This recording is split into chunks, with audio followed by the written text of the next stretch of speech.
Hello, guys. Welcome back to another episode of I Told Me But Not Really.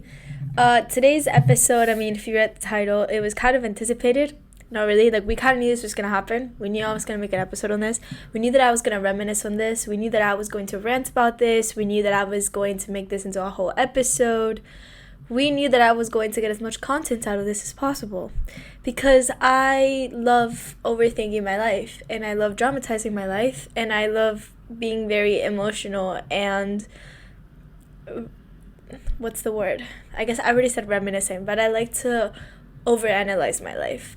Today's episode, it is about solo traveling, but I think I don't want to base it off specifically on my experience. Obviously now that I've done it, and it's, something that I can personally talk about, but I think it's something that when I first realized that I was going to have to go alone on the trip.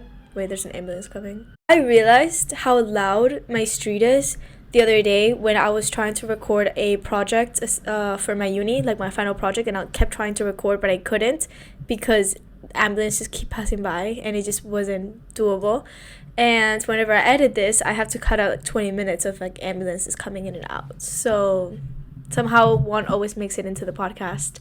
But back to the whole point. So I don't want to make this episode completely based off of my experience. When I first found out that I had to go on this trip, I was super anxious, super nervous, and I listened to a lot of podcasts about solo traveling. I read a lot of articles about solo traveling on the train on the way to the airport.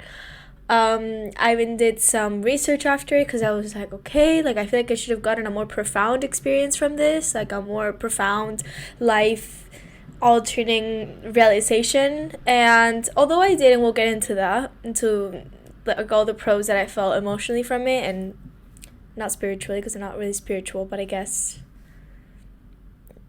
philosophical from it. I was a little bit more shocked that I didn't have a life moment revelation and life-changing thoughts and moments in my brain. But I think I want to base it off of what I've gathered of information about it and what I've experienced myself, but then also what my perspective on it is and how I am going to do it next time when I do it next time, because at the end of the episode I will explain how I do see so much positive things coming out of this, and I think it's something that I need to continue to do at least twice every year. I think twice a year solo trips, even if it's for the weekend. I'm super grateful now that I live in Europe that I can do that very easily to another country. In the US, you could have arguably said that I could go to the Keys by myself in Miami, but it's not the same. I'm still in Florida, and if I want to drive out of Florida, take a plane out of Florida, it's very expensive and very time consuming. It's not the same. Traveling within the US is a whole problem in itself, and that needs to be fixed, and that entire system needs to be completely reevaluated because it's so expensive to travel within the US once you're already in the US, and nobody talks about that. So, solo travel. How did I end up doing it? So I talked about in other episodes how I really wanted to do a solo trip, especially to Edinburgh. I kept saying that I wanted to go to Edinburgh. Still haven't gone to Edinburgh, but that's happening in March and April. March and April, I can't leave the country, and I will be staying in the country. So for March and April, I will be prioritizing strictly the UK and London, because that'll be my last 2 months ever living in London. But strictly, I am prioritizing the UK. And that's solid. I will be going to Edinburgh. I will be going to Leeds. I've never been to Leeds. I want to go to Birmingham. I want to go to Liverpool. I want to go to Manchester. I want to go to Glasgow. I want to go Newcastle. I know they'll have some specific gist that I'll love, but I know they will probably all not be very different from each other, and I know the UK is just not crazy, but I do believe that there's some beautiful parts of the UK that I definitely want to see before I leave the country. It's not I'll never come back, but I live in the UK. I feel like before I move out of the UK, I should be able to be I lived in the UK. I saw the UK. You know what I mean? Anyways, back to the whole point. So yes, solo traveling. So I ended up, I booked this trip with a friend for the weekend in Portugal because it was super cheap. We found a really nice Airbnb right in the area. And then the night before, my friend got super, super sick, and she told me I literally physically cannot come. And I was so close to being okay, it was super cheap already. I really didn't have to spend a lot of money on this. I think it was like 100 in total for stay for 3 nights, and then the flights because it was super super cheap this weekend.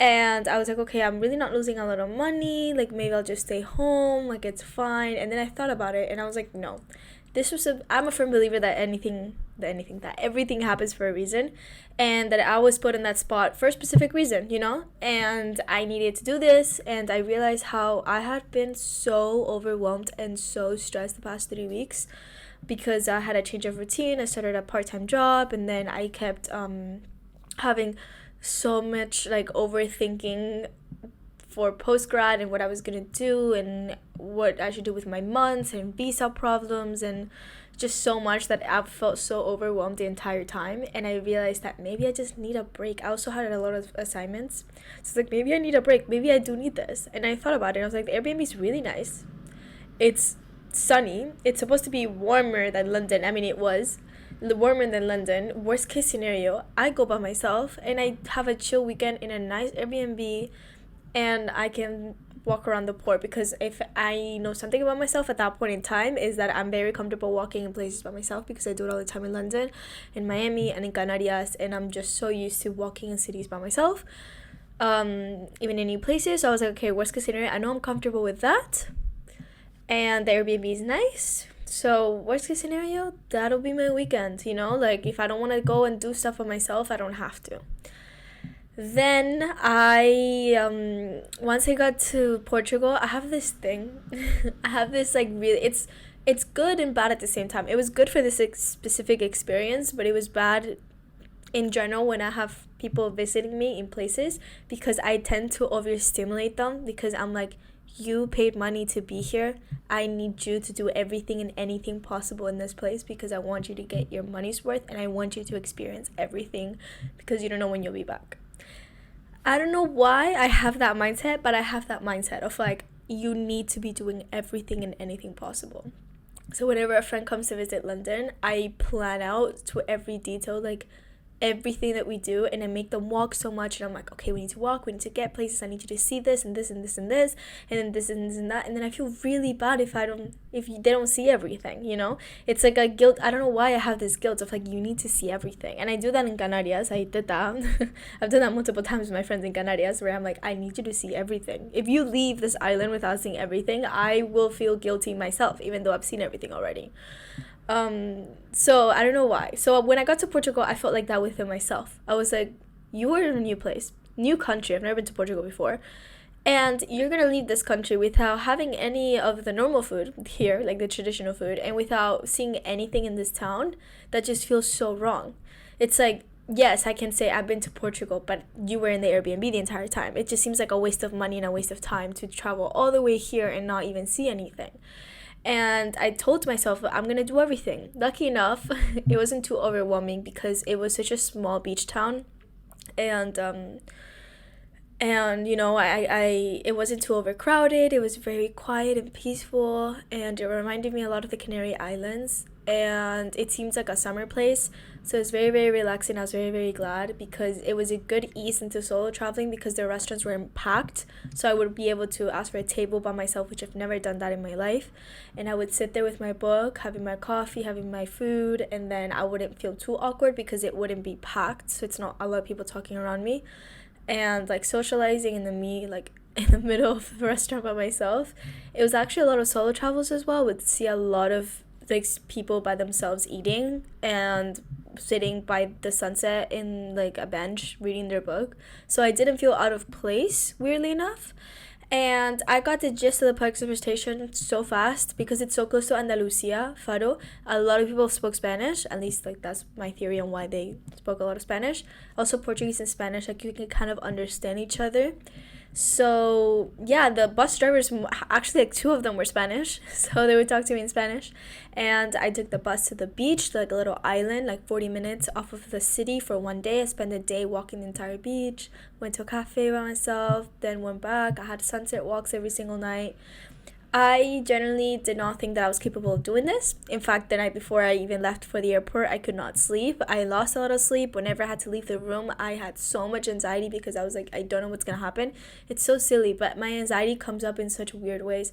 I would get so much anxiety whenever I had to leave the room, because it was like, I don't know what might happen. I don't know if I'm gonna have to force myself to go to another restaurant because I'll get hungry. I won't know if I'm gonna have to force myself to do something that'll make me super uncomfortable. But it was really interesting because I had this like pit stomach anxious feeling of, and like my heartbeat of like, I'm anxious that I'm gonna have to force myself to do something out of my comfort zone. But then I would want to do things out of my comfort zone because I was like, why am I gonna waste my time in the room? Why am I gonna waste my time just doing the same silly things and not going and not seeing the town, if why wouldn't I go to the museum by myself? Why wouldn't I go to the market by myself? Why wouldn't I go to the restaurant by myself? Why wouldn't I take the bus all the way to the little island and walk the little island by myself and figure myself out? If I get stranded, I get stranded, I find a taxi, like I'll figure out my way. If I don't have cash, I'll find an ATM.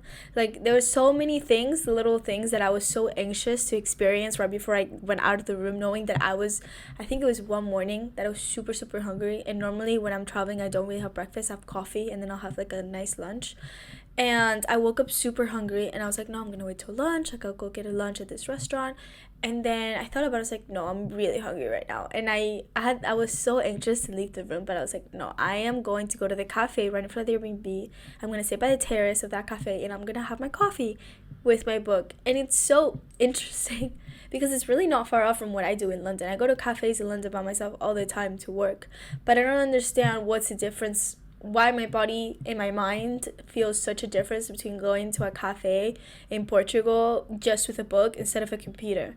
I feel like because I'm more vulnerable to conversation, I'm not vulnerable to when you're with a computer, you kind of put the outside world to rest. I don't know how to explain it, and you're just really focused on what you're doing, and it looks like you're working and you're busy and you're doing something, so it's like not a lot of people bother you.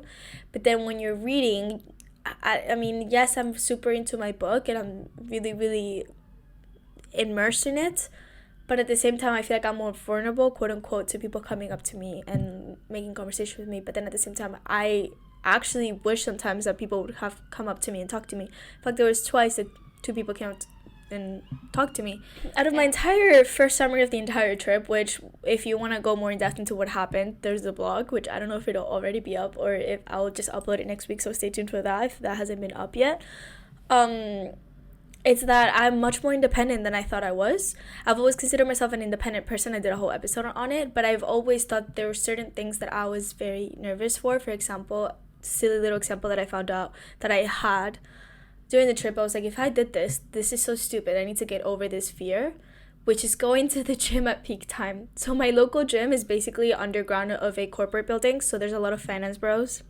And I finish class right when I want to go to the gym because then I have work and I have other things to do in the afternoon, so I want to go right away, which is right during lunch break. And it's packed with everyone from the office, from that office, and it's just like a bunch of guys. There's no girls in there. There's just like a bunch of guys like working out and taking over all of the machines, and they're just way older, and I don't know why, like they intimidate me so much and I find it so uncomfortable to work out. I guess it's because I have been recorded before a couple times when I was little. I used to do like a self-defense class in the local park in Miami, and my trainer had to literally like scream at a couple old men because they would be filming me and my friends. And I guess my brain automatically goes to like, they're definitely staring, they're definitely judging me, they're definitely either recording me or like, and I have this like tiny, it's not a trauma, but I have this tiny little click in my brain that that's gonna happen. But I realized that it was such an irrational fear, and even if that does happen, I should learn how to step up for myself. And anyways, so after this entire trip, I remember I was thinking, and I was like, I need to get over that silly little fear because it stops me sometimes from going to the gym, and then I have to wake up at 6 a.m. or something to go to the gym right before everyone gets there, just because I have this tiny irrational fear of going at a specific time. And then I lose sleep so I can go to the gym at an inconvenient time for me, because I don't want to go at the time that is convenient for me to go. But yeah, tiny little fear. So that's my whole summary from the entire trip. Now, when it comes to what I got more like psychologically from it and like philosophical from it, I think because I didn't go during a quote unquote hard time in my life, I kept reading that a lot of people, by the way, 80% of solo travelers are women, which is really interesting because it kind of makes sense, because psychologically as a woman, you're constantly told, I swear the traffic. Psychologically as a woman, your entire life is kind of like not made for you, but you tend to have less restrictions. You're always worried about you can't walk alone at night, you can't go running. I never run at night, not because I don't want to. I wish I could. The sun's down here at 3:40. Like, hello, I want to go running after 3:40 p.m. But there's like certain limitations because you have to protect yourself, you have to be careful, you have to constantly step up for yourself. You can't go into a bar alone, you can't, like, there's so many little like restrictions in life as a woman that you get because of protecting yourself. And though actually, like, I remember growing up, sometimes there would be times where my dad would ask me, like, are you going with a guy friend, is that guy friend coming with you, or is your boyfriend coming with you, because it would feel safer for me to go with my boyfriend or for me to go with a guy friend, knowing that there would be someone there to quote unquote protect me. So my brain, and I guess like a lot of women's brains in our lives, are kind of embedded into, there's so many things that could happen to you because you're a woman that you can't do or you have to be super careful about. And I feel like being able to solo travel, it makes sense why so many women try to solo travel, is because you get this sense of freedom of like you can do whatever the hell you want to do. And then once you accomplish like this extraordinary thing of being able to be in a new country by yourself and get around and be safe and, like, hopefully be safe, but complete this like incredible task, you're like, I can definitely like go. I mean, it's still so sad. Like, I really don't recommend going on a night run by yourself if you're a girl, but like, I wish you could, but hello, like, you if you walked alone in a very dangerous city and you had to find your way around and you had no cash on you, and then you, I don't know, went through a very like intense travel day in like unknown country and you had to figure it out, then I guess you can go on a night run in your local neighborhood. You know what I mean? That's just my theory on why so many women tend to solo travel more than men. I guess it's this sense of freedom, this sense of like, I have control over what I can do, I have control of what I want to see, I have control of what I want to, of the freedom that I have, the certain amount of freedom that I have. But yeah, back to the whole point. So I feel like a lot of people do solo traveling whenever something insane or very traumatic or something, they're going through something. They're like a emotional battle, mental battle, or one of the sorts. I'm not particularly going through anything at this moment. I could arguably say that I'm very happy at the moment. Everything's going really well in my life. But I can sense, if I think you get so much more like psychological impact from this entire experience if you would have gone, I don't know, post a breakup, post like a big move, post maybe when I do actually graduate college in like 3 months, maybe I'll go through a random breakdown, but I can't leave the UK, so I'll go by myself to the middle of nowhere in the UK for a weekend, and that will probably heal me from my mental breakdown that I am now graduated from college. So I'm sure after you go through something very life-changing and like a huge change and adaptation in your life, you'll find much more impact from this entire experience. But I feel like as someone I'm very lucky that I have a very stagnant life at this moment, and I'm generally happy and I have things to look forward to. I'm very excited for winter break. I'm very excited to be back home, very excited to go to Miami. I haven't been in Miami since June, so I think yes, I had moments where I was looking out in the sunset and I was thinking like, I really need to appreciate the people around me more, and like, there's so many amazing things that have happened in my life within the past 2 months, and I haven't taken the time to appreciate the fact that that has happened to me and that I have this new like revelation in my life. But like, that was my only revelation. It wasn't anything deep. It wasn't, I was like, if it makes you feel better, the last night my one revelation of the night was, I need to start going to the gym during peak times. And maybe that is all I needed. Maybe I needed that more than I thought I did. Maybe I needed that revelation. Maybe I was never going to go to the gym during peak time if I hadn't gone on this solo trip, and maybe that is going to change my life. Maybe suddenly I'm going to become like the fittest person on earth because of this revelation, and I owe it all to my Portugal trip. I say that it's so silly hearing myself talk about a solo trip that was for 3 days in literally Portugal, like in not even super far out place, when I've known people that have gone on very intense solo trips for months and months on end. I mean, I find it really interesting that I didn't feel lonely at any point of the entire trip, which is good because it made me realize that maybe I am more ready to live alone than I thought I was. In fact, I went on the solo trip and I came back and my roommate was already gone for winter break. So this entire week I'm basically living by myself, and I haven't felt lonely an entire time since I left. Since I left to Portugal, came back still alone. Technically, I mean, I'm seeing friends during the day, but like still when I'm at home, I'm alone. I haven't felt slightly lonely. So it's made me realize this entire week is that I'm much more prepared to live alone than I was. And I was having so many mental breakdowns and worries about living alone. And this entire time I didn't really have to worry because I was fine. You know, I'm much more stronger than I thought I was. And I think that's a really good, it brings me so much ease, you know, it brings me so much ease and happiness within myself that I've done so much inner work and I've worked so hard on myself the past year and a half.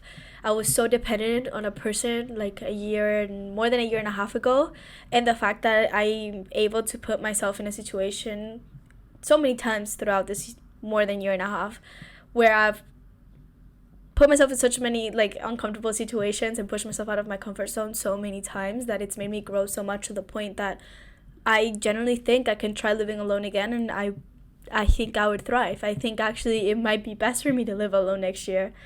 Hopefully, if I can. We'll see how that goes. That's a whole other story.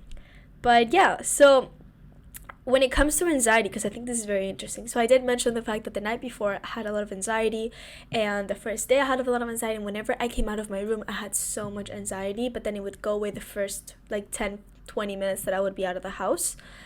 Because I would realize like this is so silly, like I'm so comfortable, I'm so fine. Especially starting the second day, I was already very much more comfortable in the town.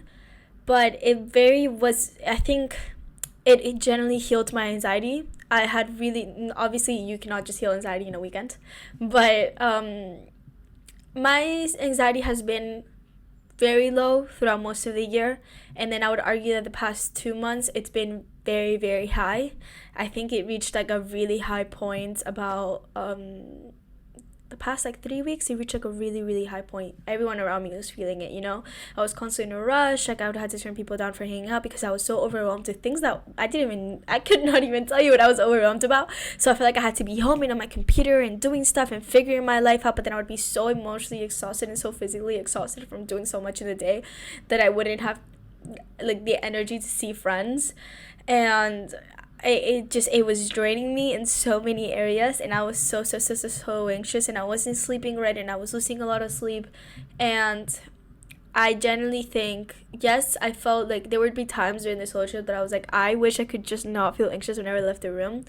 But I think the more time again, it was just a weekend. I feel like if I went on a longer solo trip, it would have eased more by the end. But I was very anxious again leaving the house, but the overall message from this is when I came back from the solo trip, I felt very zen. Very zen, because my anxiety pops up whenever something uncomfortable or new or a change is coming up.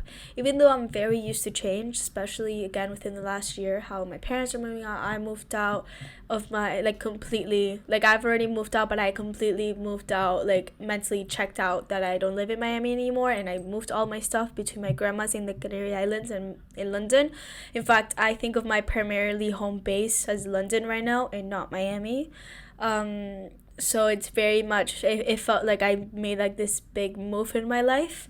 Also friendship changes and relationship changes is I felt like there was so much change within the past year.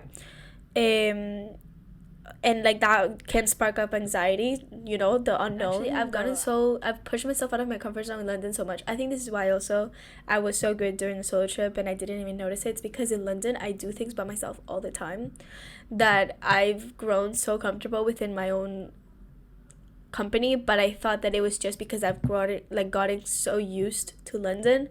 But I think part of it was, yes, I got used to London, so I feel comfortable here doing things for myself. But at the same time, it's still a big city. It's still a city that anything can happen. It's still a huge city. I go to new neighborhoods by myself all the time, which you can classify that as something that's not familiar to me. So I constantly push myself in environments that aren't familiar to me. And yeah, so plus my roommate has a boyfriend, so she sleeps over at her boyfriend's house a lot of the time. And I tend to spend a lot of times in the apartment by myself. And we also have very different schedules, so most of the time she's not even here in the house when I'm in the house. So I've gotten used to basically spending time with myself as well. And I've been so worried about having the possibility of moving to another city next year by myself and having to figure out so much by myself that I hadn't realized of how much I was already doing by myself back at home, and how much I was already pushing out of my comfort zone by myself at home. I don't know if that makes sense. Hopefully it makes sense. Whole point of this is I am much more independent than I thought I was. That's we're going back to that whole point.